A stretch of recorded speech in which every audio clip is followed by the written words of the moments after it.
బీసీలకు న్యాయం జరిగే విధంగా పోరాటం చేస్తూ ఉన్నాం. మరి ఇప్పుడు ఇవాళ కోర్టు మనకు అనుమతి నిరాకరించడంతో మేము ఇవాళ దీక్ష శిబిరాన్ని ఇక్కడితోని ముగించాలనుకుంటున్నాం.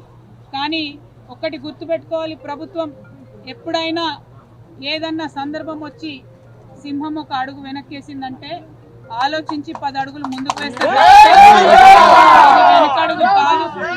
కానీ మాకు కోర్టు యొక్క బంధం మా ముందరికాళ్ళ బంధంలాగా ఉన్నది. చట్టాలను గౌరవించాల్సినటువంటి బాధ్యత మాకున్నది. ఇదే సందర్భంలో మేము గౌరవనీయులు పెద్దలు ఆర్ కృష్ణయ్య గారిని కూడా సలహా కోరినాం. అన్న మరి ఇట్లా కోర్టులో వచ్చింది, మరి ఇంకొక పక్కన మేమందరం సంసిద్ధమై ఉన్నాం, మంచినీళ్ళ బాటిల్ కూడా ఎంటర్ కాకుండా ఉండాలనేంత అకుంఠిత దీక్ష ఉన్నామంటే అన్న కూడా ఒక మాట అన్నారు, మరి ఇంకొక సమయం సందర్భం చూసుకొని ఇంకొక రూపంలో వెళ్దాం, ప్రభుత్వం మీద ఒత్తిడి తీసుకొద్దామని చెప్పి వారు కూడా చెప్పడం జరిగింది.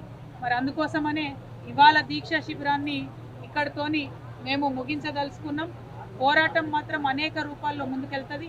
రేపు 5, 6, 7 తారీఖుల్లో కాంగ్రెస్ పెద్దలు ఢిల్లీలో కూర్చొని మరేందో ధర్నాలు చేస్తారని చెప్తున్నారు.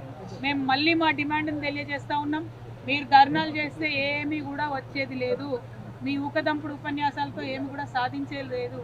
మీరు పోవాలంటే రాష్ట్రపతి గారి దగ్గరికి వెళ్ళండి, మీరు సుప్రీంకోర్టుకి వెళ్ళి కేసు వేయండి, మీరు సుప్రీంకోర్టుకి వెళ్ళి గవర్నర్ గారి మీద కేసు వేయండి. అప్పుడైతే ఆర్డినెన్స్ వస్తుంది, లేకపోతే బిల్ వస్తుంది.